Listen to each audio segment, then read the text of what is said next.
بسم اللہ الرحمن الرحیم۔ اللہ تبارک و تعالیٰ کے پاکیزہ نام سے آغاز کرتے ہیں جو بہت مہربان اور نہایت رحم والا ہے۔ درس بخاری کا سلسلہ جاری و ساری ہے اور ہم کتاب الوکالہ بیان کر رہے ہیں۔ اس میں امام بخاری رحمۃ اللہ علیہ ان احادیث کو لائے ہیں کہ جن میں کسی کو کوئی کام سپرد کیا گیا، اسی کو توکیل بھی کہتے ہیں، اور جس کو کام سپرد کیا جاتا ہے اس کو موکل کہتے ہیں یا وکیل کہا جاتا ہے، اور جو کام سپرد کرتا ہے اس کو موکل کہا جاتا ہے، وکیل بنانے والا۔ تو پچھلے پروگرام میں حضرت ابو ہریرہ رضی اللہ تعالیٰ عنہ سے متعلق ایک طویل حدیث ذکر کی تھی، جس میں شیطان انسانی روپ میں آیا اور اس نے غلہ وغیرہ اٹھانے کی کوشش کی، اور 3 مرتبہ حضرت ابو ہریرہ رضی اللہ تعالیٰ عنہ نے اس کو پکڑ لیا اور پھر اس کی درخواست پہ اس کو چھوڑا، اور تیسری مرتبہ وہ اس وجہ سے چھوٹا تھا کہ اس نے کہا کہ میں آپ کو چند کلمات بتاتا ہوں جو آپ کو نفع دیں گے، تو آپ مجھے چھوڑ دیجیے گا۔ حضرت ابو ہریرہ رضی اللہ تعالیٰ عنہ نے فرمایا ٹھیک ہے میں تجھے چھوڑ دوں گا، بتا۔ تو اس نے بتایا کہ اگر آپ رات کو سونے سے پہلے ایک بار آیت الکرسی پڑھ لیں گے تو اللہ تعالیٰ آپ کو صبح تک شیطان سے محفوظ رکھے گا۔ تو اس پر ہم نے پوری حدیث پہ تو تقریباً کلام کر ہی لیا تھا، اس پہ میں تھوڑا سا میں نے کہا کہ پھر ہم ایک اور ترغیب دے دیں کہ رات کو سونے سے پہلے ضرور اس کو پڑھیں۔ اس کا فائدہ یہ ہوگا کہ شیطان ہمارے گھروں میں مداخلت سے دور رہے گا اور پوری رات ہم محفوظ رہیں گے۔ ایسے آپ نے دیکھا ہوگا چھوٹے بچے ہوتے ہیں، رات میں کسی ٹائم اچانک رونا شروع کر دیتے ہیں بہت زیادہ، تو بعض تو طبیعت کی خرابی بھی ہوتی ہے، یا ویسے اچانک وہ کوئی ہو سکتا ہے کہ کوئی خواب وغیرہ ایسے دیکھ لیتے ہوں یا کچھ مسئلہ ہو تو گھبرا کے اڑ جاتے ہیں، لیکن بعض اوقات اس میں شیطانی مداخلت کا بھی ایک اثر ہو سکتا ہے۔ تو جب رات کو سونے لگیں تو ایک بار آیت الکرسی پڑھ کر اپنے اوپر بھی دم کر لیں، دم کا مطلب ہوتا ہے پھونک مار لیں، اور ایسے ہی بچوں پر اور تمام سب پر ایک پھونک مار دیں تو بہت بہتر ہوگا۔ اور یہ بزرگان دین سے منقول ہے، حدیث تو میں نے اس کی کوئی نہیں دیکھی ایسی، کہ وہ یہ کہتے ہیں کہ اگر ایک تھوڑا سا پانی لے کر اس پہ 11 مرتبہ آیت الکرسی پڑھ کر اسے گھر کے تمام کونوں میں چھڑک دیا جائے اس پانی کو، تو وہ گھر آفات و بلیات اور شیطانی اثرات سے محفوظ ہو جاتا ہے۔ کیونکہ یہ جو غلط قسم کا کام کرنے والے ہوتے ہیں، جادوگر ٹائپ یا خراب عاملین، تو یہ جنات کے ذریعے اپنا کام کرواتے ہیں، گندی اس طرح مخلوق کے ذریعے، اور یہ گھروں میں چھوڑ دیتے ہیں، اور ان کا کام یہ تو نہیں ہوتا کہ وہ آ کے آپ کو گردن سے پکڑ لیں گے یا ہاتھ پاؤں توڑ دیں گے، لیکن یہ ضرور ہوتا ہے کہ وہ آپ کا ذہن خراب کرتے ہیں، آپ کو وسوسہ ڈالتے ہیں۔ اسی وجہ سے آپ دیکھیں گے بعض اوقات ہو سکتا ہے آپ کے ساتھ بھی یہ کیفیات ہوئی ہوں کہ بیٹھے بیٹھے خواہ غصہ آئے گا، بیوی پہ غصہ، بچوں پہ غصہ، چڑچڑا پن طبیعت میں طاری ہوتا ہے۔ کبھی یہ میڈیکلی بھی ہوتا ہے، اس کا انکار نہیں ہے، لیکن جب آپ اگر چیک اپ کرائیں رپورٹ بالکل درست ہے لیکن یہ کیفیات جان ہی نہیں چھوڑ رہی اور بار بار بدگمانیاں خواہ بیوی کے بارے میں، فلاں کے بارے میں، تو یہ شیطانی اثرات ہو سکتے ہیں۔ اس وقت ان کو دور کرنا بہت ضروری ہوتا ہے۔ تو یہ بہت ہی بہتر عمل ہے جو میں نے آپ کی خدمت میں گزارش کی کہ آیت الکرسی پڑھیں تو انشاءاللہ برکت ہوگی۔ اگلے باب کی طرف آتے ہیں۔ باب اذا باع الوکیل شیئا فاسدا فبیعہ مردود۔ جب وکیل کسی چیز کو بیع فاسد کے ساتھ خریدے تو اس کی بیع مردود ہے۔ مطلب یہ ہے کہ ہماری شریعت نے ہمیں کچھ اصول بتائے ہیں، جب ان اصول کا خیال کر کے ہم خرید و فروخت کرتے ہیں تو اس کو بیع صحیح کہتے ہیں۔ بیع معنی خرید و فروخت کرنا، صحیح معنی بالکل درست، لیکن اگر اس میں خرابی پیدا ہو جائے تو پھر اس میں فساد پیدا ہوتا ہے، بگاڑ پیدا ہوتا ہے، اس کو بیع فاسد کہتے ہیں۔ اس میں کبھی تو ایسا ہوتا ہے کہ خرید و فروخت کرنے والے دونوں عاقل بھی ہیں، بالغ بھی ہیں، چیز بھی ایسی ہے جو خرید و فروخت کی صلاحیت رکھتی ہے، لیکن ہم کوئی شرط غلط لگا دیتے ہیں یا اس میں کوئی طریقہ کار غلط پیدا کر دیتے ہیں جس کی بنا پر وہ سودا فاسد ہو جاتا ہے۔ اسی کا یہاں پر بیان ہو رہا ہے۔ جیسے مثال کے طور پر اکثر ہمارے ہاں شرائط لگا دی جاتی ہیں، جبکہ نبی کریم صلی اللہ علیہ وسلم نے بیع اور شرط کو جمع کرنے سے منع فرمایا۔ تو اگر کوئی ایسی شرط لگا دے کہ خرید و فروخت کا معاملہ اس کا تقاضا نہ کرتا ہو بلکہ تقاضے کے بھی خلاف ہو، اور اس میں خریدنے والے یا بیچنے والے کا فائدہ ہو، یعنی اگر بیچنے والا شرط لگائے تاکہ مجھے فائدہ حاصل ہو جائے اور خرید و فروخت اس کا تقاضا نہیں کر رہا تو یہ شرط غلط ہوگی۔ ایسی کبھی خریدنے والا کرتا ہے، کبھی بیچنے والا۔ مثال کے طور پہ میں آپ کو گاڑی بیچوں تو اب میں عاقل بالغ، آپ عاقل بالغ، گاڑی مال خرید و فروخت ہے، اس کو مبیع کہتے ہیں، سب چیزیں ہیں، لیکن میں دیتے ہوئے آپ کو کہتا ہوں شرط یہ ہے کہ 1 سال تک گاڑی میں ہی چلاتا رہوں گا، پھر میں آپ کے حوالے کروں گا۔ اب آپ دیکھیں گاڑی 1 سال تک اپنے پاس رکھنا، خرید و فروخت کا معاملہ تو اس کا تقاضا نہیں کر رہا، وہ تو اس بات کا تقاضا کر رہا ہے کہ آپ گاڑی اس کے حوالے کریں، پیسے لیں اور جائیں اپنے گھر پہ۔ تو اس طرح کی شرط جو ہے یہ شرط فاسد ہوتی ہے۔ یا پھر وہی جیسے اب یہ حدیث میں ہے کہ کوئی ایسا طریقہ اختیار کرنا جس کو سود میں شمار کر دیا گیا ہو کہ اس طرح سود پیدا ہو جائے گا، تو وہ منع ہوگی۔ چنانچہ 2312 نمبر حدیث پاک ہے، حضرت ابو سعید خدری رضی اللہ تعالیٰ عنہ نے بتایا کہ حضرت بلال رضی اللہ تعالیٰ عنہ نبی کریم صلی اللہ علیہ وسلم کے پاس برنی کھجور لے کر آئے، مخصوص قسم کی کھجور تھیں، تو نبی کریم صلی اللہ علیہ وسلم نے ارشاد فرمایا کہ اے بلال یہ کھجوریں کہاں سے لائے؟ تو حضرت بلال نے عرض کی یا رسول اللہ صلی اللہ علیہ وسلم ہمارے پاس ردی کھجوریں تھیں، یعنی کم درجے کی، تو میں نے ان میں سے 2 صاع کھجوروں کے عوض یہ 1 صاع کھجور لے لی۔ 1 صاع تقریباً یہاں کے 4.5 کلو بنتا ہے، سمجھ لیجئے 4.5 کلو۔ تو حضرت ابو ہریرہ کہنے لگے کہ میرے پاس گویا کہ 9 کلو جو تھی وہ ایسی ردی کھجوریں تھیں، تو میں نے وہ دے دیں اور ان کی جگہ 4.5 کلو عمدہ کھجوریں لے لیں جو میں آپ کی خدمت میں لے کر آیا ہوں۔ اب یہ کھجوروں کے بدلے میں کھجور لی گئیں، اور میں پہلے آپ کو عرض کر چکا ہوں کہ ایک دفعہ ہمارا اس پہ کلام ہو چکا ہے کہ ایسی چیزیں جن کو تول کر بیچا جاتا ہو ان کو موزونی کہتے ہیں، جن کا وزن کیا جائے، اور بعض چیزیں ایسی ہوتی ہیں جن کو ناپ کر دیا جاتا ہے، جیسے یہ کنستر کے اندر گندم وغیرہ ناپ لیتے ہیں بعض اوقات، یا کھجوریں پہلے دور میں برتن میں ناپ کر دی جاتی تھیں، انہیں مکیلی اشیاء کہتے ہیں۔ اگر ہم موزونی یا مکیلی اشیاء ایک طرف ہوں اور سامنے بھی موزونی مکیلی اشیاء ہیں اور ہم ان کا آپس میں تبادلہ کر رہے ہیں پیسے کے ذریعے نہیں، کھجور کے بدلے کھجور، جو کے بدلے جو، گندم سونا سونا، چاندی مثال کے طور پر، تو اگر یہ ہم جنس ہوں، ادھر بھی سونا ادھر بھی سونا، ادھر چاندی، تو 2 شرائط کے ساتھ یہ خرید و فروخت جائز ہوگی، ورنہ سود شامل ہوگا۔ وہ 2 شرطیں یہ ہیں کہ پہلی یہ ہے کہ دونوں کا وزن بالکل برابر ہو،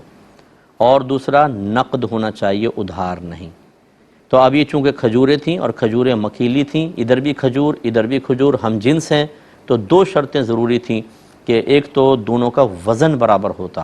اس میں شریعت ہی نہیں دیکھتی کہ یہ ردی کھجور ہیں، یہ عمدہ ہیں، جیسے چاول ہے ہمارے ہاں، پرانا چاول مہنگا بکتا ہے، نیا چاول تھوڑا کم درجے کا ہوتا ہے۔ اب ہم اس طرح سودا کر لیں کہ بھئی میرے پاس 10 من نیا چاول ہے، تو آپ اس کے بدلے 8 من پرانا دے دیں، تو یہ میں آپ کو دے دیتا ہوں۔ تو اب اس میں ہوا کیا کہ وزن میں کمی بیشی ہو گئی اور دونوں طرف چاول ہیں، یہ نہیں دیکھا جائے گا یہ عمدہ ہے، یہ ردی ہے، یہ پرانا ہے، یہ نیا ہے۔ جب ہم جنس ہوتے ہیں تو اس میں بس اسی کا اعتبار ہوتا ہے کہ وزن بالکل برابر ہو اور نقد ہو۔ ہاں اگر آپ کو نقصان محسوس ہو رہا ہے اس طرح برابر کرنے میں، اس کا پھر دوسرا ہیلہ ہے جو خود نبی کریم صلی اللہ علیہ وسلم اس حدیث میں بیان فرما رہے ہیں۔ تو لہٰذا اب یہاں بھی چونکہ یہی تھا، ادھر بھی کھجور ادھر بھی کھجور، اور وزن مختلف تھا، ادھر 9 کلو اور اس طرف جو تھا وہ 4.5 کلو۔ تو اب چاہے یہ ردی تھیں یہ عمدہ تھیں، لیکن ہماری شریعت ردی یا عمدہ کو نہیں دیکھتی،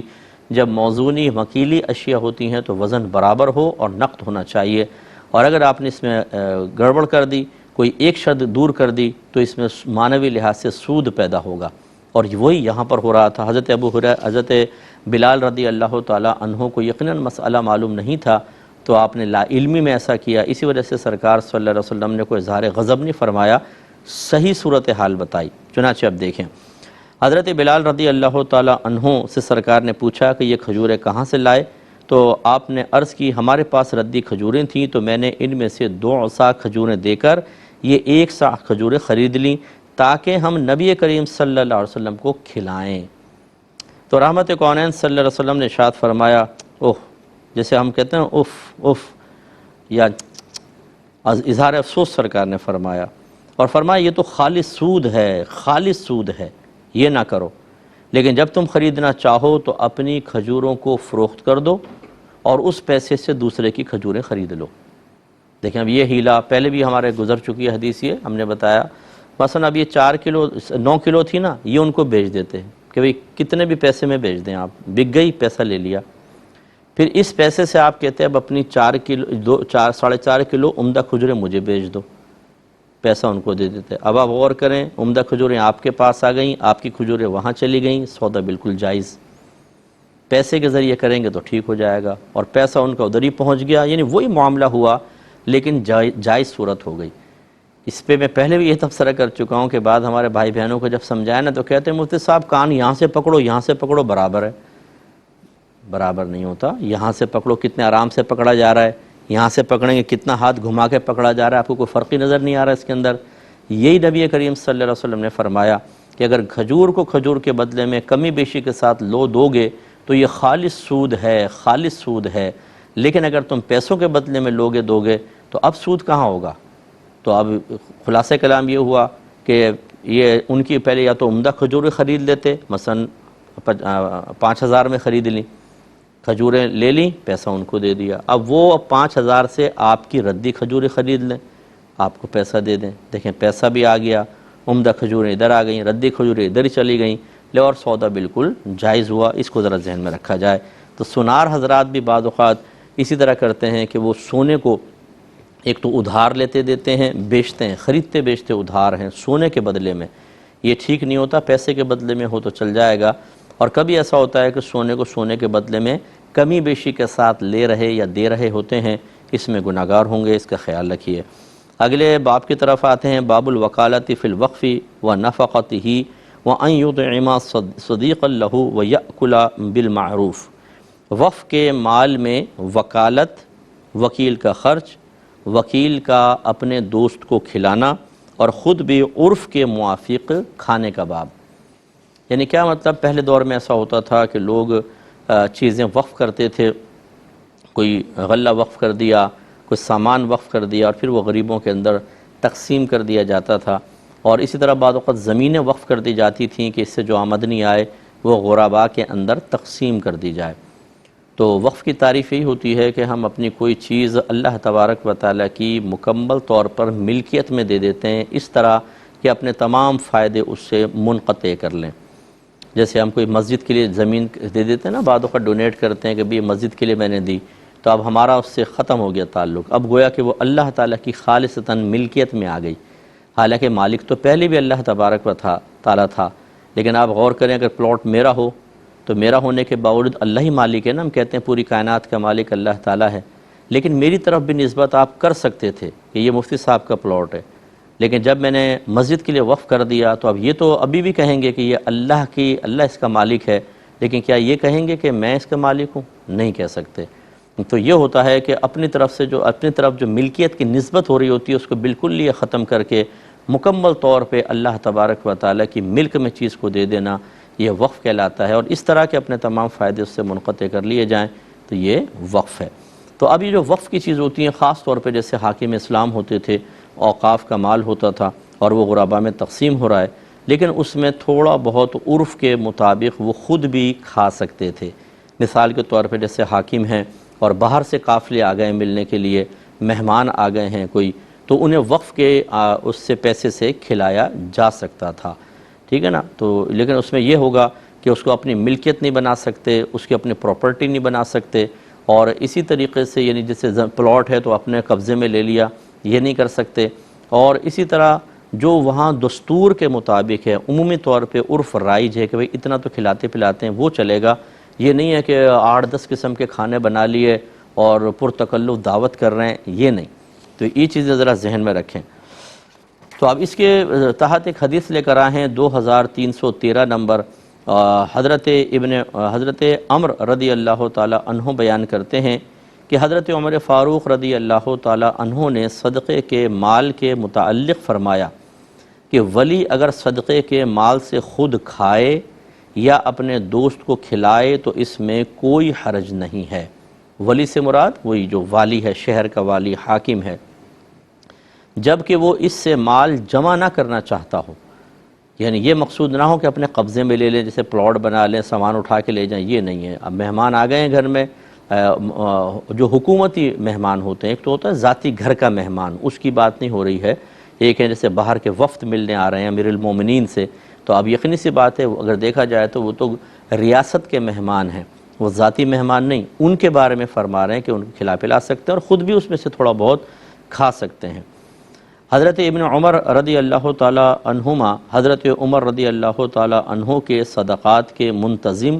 اور متولی تھے، تو اہل مکہ سے جو مہمان ان کے پاس آتے وہ ان کو اس مال سے کھلاتے تھے۔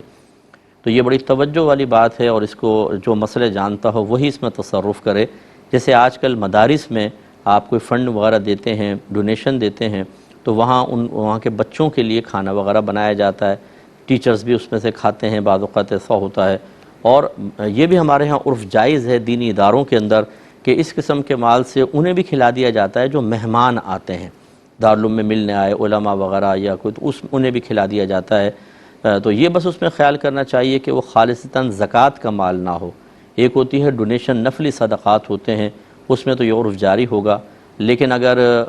وہ صدقات واجبہ میں سے کسی نے دیے ہیں تو پھر اس میں سے غنی نہیں کھا سکتا، اسے پھر وہ شرعی فقیر جو بچے ہیں مہمان، اور ان میں بھی وہ کہ جو غریب بچے ہیں، یہ نہیں کہ مثال کے طور پہ ہاسٹل میں کوئی امیروں کا بچہ بھی ٹھہرا ہوا ہے تو وہ اس کھانے میں سے کھائے، وہ ایسا نہیں کرے گا، اسے اپنا کھانے کے پیسے خود علیحدہ دینے چاہیے۔ زکوٰۃ کے مال میں سے عام آدمی نہیں کھا سکتا، غنی نہیں کھا سکتا، وہی کھا سکیں گے جو اس کے مستحق ہیں۔ تو اس لیے ڈونیشن وغیرہ جو نفلی صدقات ہوتے ہیں ان کے اندر وہ کھا پی سکتے ہیں۔ تو یہ تھوڑا سا اس لیے میں نے کہا کہ تھوڑا احتیاط کرنی چاہیے، اور کرتے بھی ہوں گے ادارے والے، یقینی سی بات ہے کہ انہیں یہ مسائل معلوم ہوتے ہیں تو خیال کرتے ہیں، تو اس لیے اگر کوئی آپ میں سے کوئی دیتا ہے تو تشویش میں مبتلا نہ ہو۔ اگلا باب قائم کرتے ہیں کہ باب الوکالتی فی الحدود، حدود میں وکیل بنانے کا باب۔ حد اس سزا کو کہتے ہیں جو اللہ تبارک و تعالی یا اس کے رسول کریم صلی اللہ علیہ وسلم کی طرف سے مقرر کر دی گئی ہو، اور اس میں عام انسانوں کو تصرف، تغیر، تبدل کا اختیار حاصل نہ ہو۔ جیسے چوری کریں تو ہاتھ کاٹنا، اگر کوئی زنا کر لیتا ہے، غیر شادی شدہ کرے تو 100 کوڑوں کی سزا ہے، اور شادی شدہ کر لے تو ہمارے مذہب میں بڑی سخت سزا ہے، اس کو رجم کرنا۔ رجم کا مطلب ہوتا ہے پتھر مار مار کے اس کو ہلاک کر دینا۔ تو یہ سزائیں، اس کو حد کہتے ہیں۔ اور اگر حاکم اسلام یا آج بھی جیسے ججز وغیرہ ہیں وہ اس حدود سے ہٹ کر کسی کے اوپر اپنی ثوابدید سے کوئی سزا جاری کرتے ہیں تو اس کو تعزیر کہا جاتا ہے۔ اسی لیے آپ سنتے ہوں گے لفظ تعزیرات پاکستان، تو یہ تعزیرات وہی سزائیں ہوتی ہیں۔ تو انشاءاللہ اس کے بارے میں ذکر کرتے ہیں، ابھی حدود کے بارے میں حدیث لے کر آئے ہیں، نیکسٹ پروگرام میں ذکر کریں گے، ٹائم کلوز ہے۔ اللہ تعالیٰ عمل کی توفیق عطا فرمائے، سننے کی سمجھنے کی توفیق عطا فرمائے، آمین۔ وآخر دعوانا ان الحمد للہ رب العالمین۔